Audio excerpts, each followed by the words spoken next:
মাঝে মাঝে ভাবি আমার কপালে শোক লিখতে গিয়ে ভগবানের বোধহয় কলমের কালি ফুরিয়ে গিয়েছিল।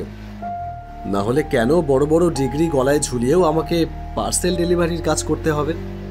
একটা ভালো চাকরি কি আমার কপালে লেখা যেত না? কত জায়গায় ঘুরলাম, প্যারাগনের 3টে অফিস চপ্পল খসে গেল এই অফিস থেকে ও অফিসের সিঁড়ি ভাঙতে ভাঙতে, তবু কোনো একটা শান্তির চাকরি মিলল না।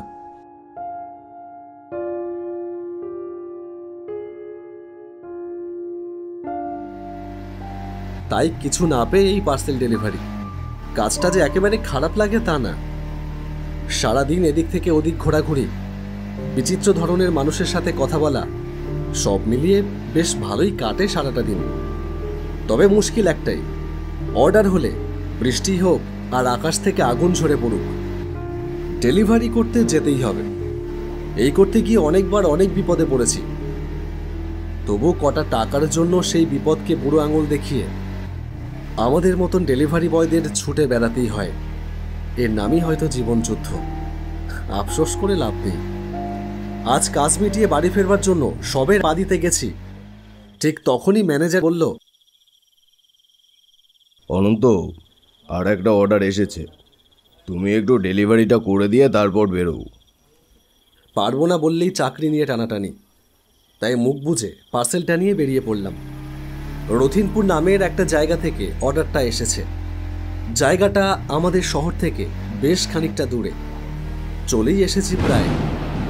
এদিকে বিদ্যুতের চমক দেখে মনে হলো বৃষ্টিও চলে এসেছে কাছাকাছি। একটা হালকা ঝোড়ো হাওয়া বইছে অনেকক্ষণ ধরেই। ঝড়ও হতে পারে। এখন যদি ঝড়ের কবলে পড়ি তাহলেই হয়েছে।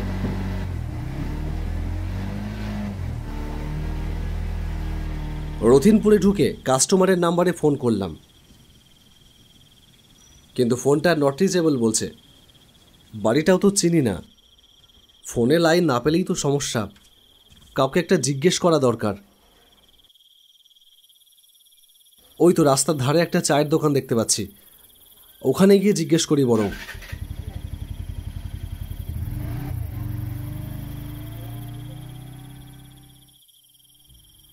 দাদা, এখানে অনন্যা বসু মল্লিকের বাড়িটা কোন দিকে? লোকটা আমার মুখের দিকে কিছুক্ষণ ফ্যালফ্যাল করে তাকিয়ে থাকলো, কিছুই বলল না। ভাবলাম শুনতে পাইনি বোধহয়, তাই আবারও জিজ্ঞেস করলাম। বলছি, অনন্যা বসু মল্লিকের বাড়িটা চেনেন? বলতে পারবেন কোন দিকে? অনন্যা বসু মল্লিকের বাড়ি কি দরকার? ওই বাড়িতে তো এখন কেউ যায় না। আপনি কেন যাবেন? আমি একটা পার্সেল ডেলিভারি করতে এসেছি। আপনি চিনে থাকলে আমাকে একটু বলুন তাড়াতাড়ি। আমাকে ডেলিভারিটা করে আবার তাড়াতাড়ি ফেরত যেতে হবে। আকাশের অবস্থা ভালো না। দেখলাম দোকানদার মনে মনে কী সব যেন বিড়বিড় করলো। তারপর বলল, এই রাস্তা দিয়ে সোজা চলে যান, 34 নম্বর লেনে ঢুকেই দেখবেন ডান দিকে একটা সাদা রঙের পুরনো বাড়ি, ওই বাড়িটাই।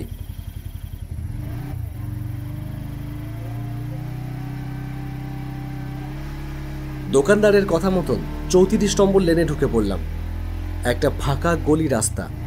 খানিকটা এগোতেই একটা গন্ডগোল চোখে পড়ল। দেখলাম রাস্তার মাঝখানে একটা মেয়েকে ঘিরে দাঁড়িয়ে আছে কয়েকজন লোক। চেহারা দেখেই বোঝা যায় যে তারা কেউ খুব একটা সুবিধার লোক না। হঠাৎ দেখলাম একটা লোক একটা পিস্তল বার করে সোজা গুলি চালিয়ে দিল মেয়েটার কপাল লক্ষ্য করে। গুলির তীব্র আওয়াজে কেঁপে গেল রাতের নিস্তব্ধতা। মেয়েটা লুটিয়ে পড়ল রাস্তার ওপর। লোকগুলো দৌড়ে পালিয়ে গেল গলিটা থেকে। পুরো ঘটনাটাই যেন ঘটে গেল চোখের পলকে। আমি হতবাক হয়ে দাঁড়িয়ে রইলাম রাস্তার উপরে। এই সময় পকেটে ফোনটা বেজে উঠল। সেটা বার করে দেখলাম অফিস থেকে ফোন। কি ব্যাপার, এখনো ডেলিভারি হয়নি? অ্যাপে কোনো আপডেট পাইনি কেন? স্যার, এখনো হয়নি, মানে এই এসেই গেছি। আসলে একটা ঘটনা ঘটে গেল চোখের সামনে, তাই। থামো থামো, ঘটনা ঘটে গেল, তাড়াতাড়ি কাজ মিটিয়ে অ্যাপে আপডেটটা দিয়ে দাও। লেট হলে কাস্টমার রেটিং ঠিক মতো দেবে। আমি এক্ষুনি করে দিচ্ছি স্যার, আপনি আপনি চিন্তা করবেন না। ফোনটা রেখে যেই সামনে রাস্তার দিকে চোখ গেল, দেখলাম একটু আগে ঘটে যাওয়া মর্মান্তিক ঘটনার কোনো চিহ্নমাত্র সেখানে নেই। আশ্চর্য, তা কি করে সম্ভব? এই তো আমার চোখের সামনে ঘটে গেল ঘটনাটা। তাহলে মুহূর্তের মধ্যে রাস্তার উপরে পড়ে থাকা গুলিবিদ্ধ মেয়েটা গেল কোথায়? বুঝতে পেরেছি, নিশ্চয়ই ওই লোকগুলো কোনো ফাঁকে এসে মেয়েটাকে সরিয়ে নিয়ে গেছে প্রমাণ লোপাটের জন্য। আমি ফোনে কথা বলায় হয়তো খেয়াল করিনি, না হলে এত বড় একটা ঘটনা তো আমার মনের ভুল হতে পারে না।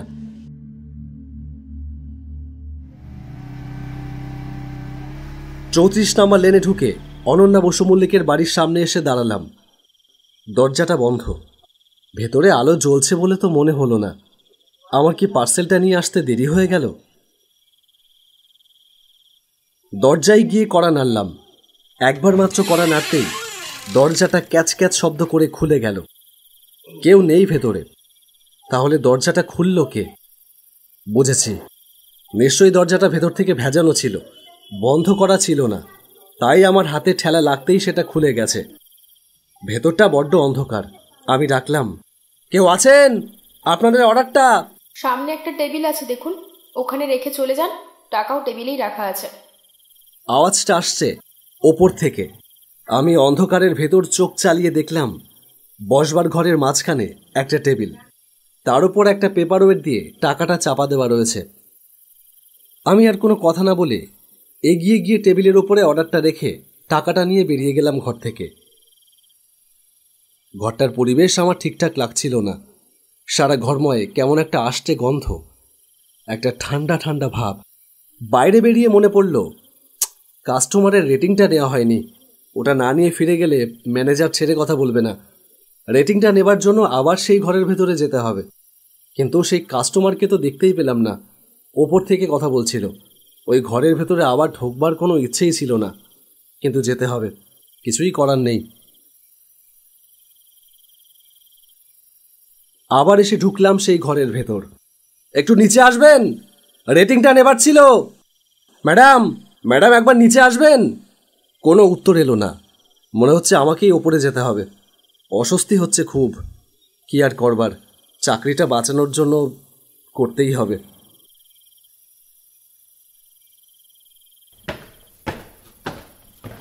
সিঁড়ি বেয়ে ওপরে উঠে এলাম।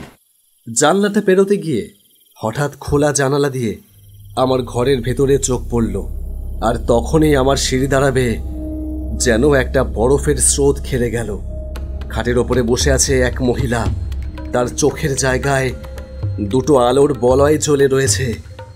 মাথায় একটা গভীর ক্ষতচিহ্ন, তা দিয়ে বেয়ে নামছে রক্তের ধারা।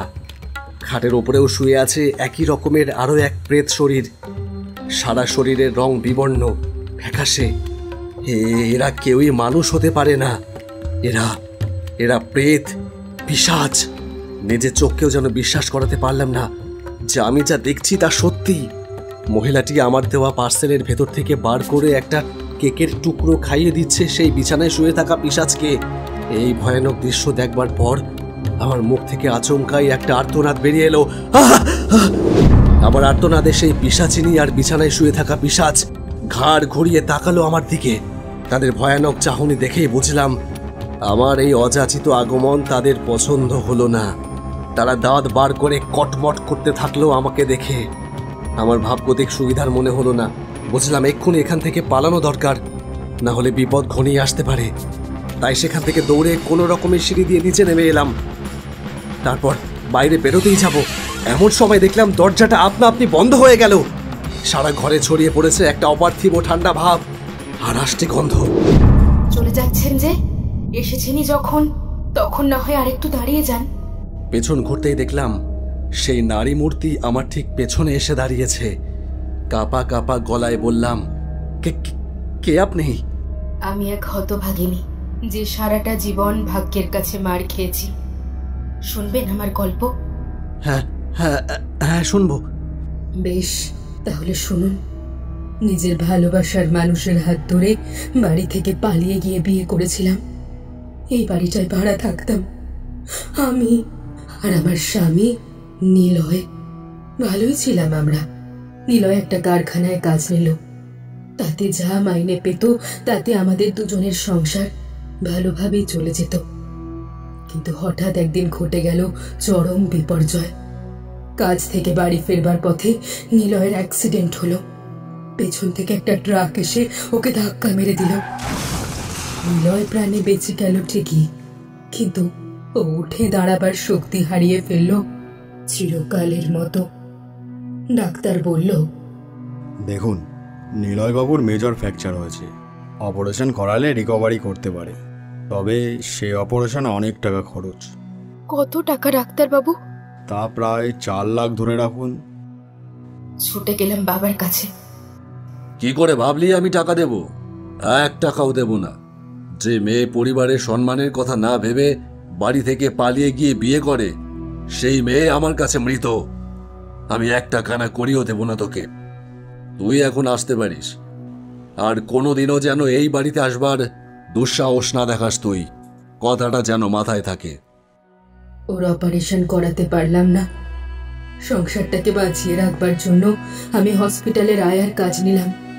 ভালোই কাটছিল বেশ, কিন্তু এই দিনও কপালে টিকলো না বেশি দিন। একদিন হসপিটালের সুপার আমাকে ডেকে বলল, শোনো অনন্যা, আমি জানি তোমার বাড়ির অবস্থা। তোমার স্বামীর অপারেশন করাতে 4 লাখ টাকা লাগবে, তাই তো? হ্যাঁ স্যার। সে টাকা আমি দেব তোমাকে। আপনি দেবেন? হ্যাঁ, আমি দেব, তবে তার জন্য তোমাকেও আমাকে কিছু দিতে হবে যে। আমি আপনাকে কি দেব স্যার? আর আমার দেওয়ার মতো কি বা আছে? আছে আছে অনন্যা, দেবার মতো তোমার অনেক কিছুই আছে, তবে আমার বেশি কিছুই লাগবে। শুধু তোমাকে মাঝে মাঝে একটু আমার কোয়ার্টারে আসতে হবে। আমি ডাকলেই একটু সময় কাটাতে হবে, এই আর কি। আমি জানতাম আপনি এরকমই কিছু একটা বলবেন। আমাকে এই হাসপাতালের অনেক নার্সেরা বলেছে আপনার এই নোংরা প্রবৃত্তি সম্পর্কে। আপনি ভাবলেন কি করে যে আপনার প্রস্তাবে আমি রাজি হব? গরিব হলেই সবাই নিজের সম্মান বিকিয়ে দেয় না টাকার বিনিময়ে। আমি আর এই হাসপাতালে কাজ করব না, আর আপনার এই নোংরামি যাতে চিরকালের জন্য ঘুচে যায় সেই ব্যবস্থা করতে আমি সোজা থানায় যাব। থানায় যাবে? কি প্রমাণ আছে তোমার কাছে যে আমি তোমাকে এসব কথা বলেছি? প্রমাণ আছে। এই মোবাইল রেকর্ডিং এ সব প্রমাণ আছে। আমি এই ঘরে ঢোকার আগেই রেকর্ডিংটা অন করে এসেছিলাম। চলি। সেদিন অনেক রাত হয়ে গেছিল, তাই ভেবেছিলাম পরের দিন সকালে থানায় যাব। কিন্তু সেদিন রাতেই রাস্তায় কতজন গুন্ডা আমাকে চারিদিক থেকে ঘিরে ধরে। ওরা ছিল ওই সুপারের পাঠানো ভাড়াটে গুন্ডা। ফেসে যাওয়ার ভয়ে সুপার গুন্ডা পাঠিয়ে আমাকে খুন করায়। ব্যাস, তারপর সব শেষ। আমার স্বামী এই বাড়িতে একা পড়ে থেকে বিনা চিকিৎসায় মারা গেল। সেদিন ছিল ওর জন্মদিন। আমি কথা দিয়েছিলাম আসার সময় ওর জন্য কেক নিয়ে আসবো। সেই আশা পূর্ণ হয়নি।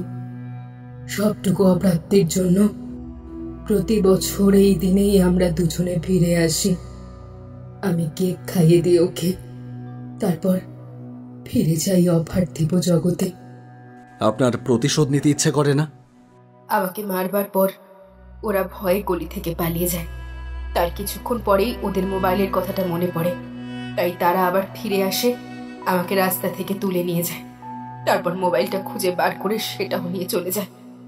কিন্তু মরবার আগে আমি সেই রেকর্ডিংটা আমার সহকর্মী অন্য এক নার্সের ফোনে পাঠিয়ে দিয়েছিলাম, কিন্তু সে প্রাণের ভয়ে আর ওটা থানায় নিয়ে যায়নি। ওর নাম সুপ্রিয়া। মদর হাসপাতালের পেছনেই ওর বাড়ি।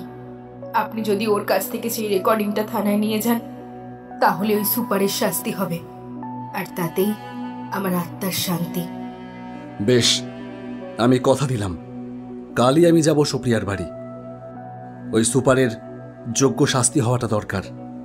সুপারের 7 বছর জেল হলো, সেই সাথে আদালতের নির্দেশে তার ডাক্তারি লাইসেন্সটাও বাতিল করা হলো। অপরাধ যাই হোক না কেন, চুপ করে থাকা চলবে না। প্রতিবাদ করুন, প্রতিবাদের ভাষা হোক জোরদার। অ্যানিমেটর হওয়ার স্বপ্ন তো দেখো, স্বপ্ন দেখো অ্যানিমেশন শিখে উজ্জ্বল ভবিষ্যৎ গড়ে তোলার, কিন্তু লক্ষ লক্ষ টাকার কোর্স ফি, তাই পূরণ হচ্ছে না তোমার অ্যানিমেশন শেখা। এবার হবে স্বপ্ন পূরণ। পিঞ্জিরা অ্যানিমেশন নিয়ে এসেছে অতি অল্প খরচে অ্যানিমেশন শেখার সুবর্ণ সুযোগ, যা সাহায্য করবে অ্যানিমেটর হিসেবে উজ্জ্বল ভবিষ্যৎ গড়ে তুলতে। নতুন ব্যাচে ভর্তি চলছে। ভর্তির জন্য স্ক্রিনে দেওয়া নম্বরে এক্ষুনি যোগাযোগ করো।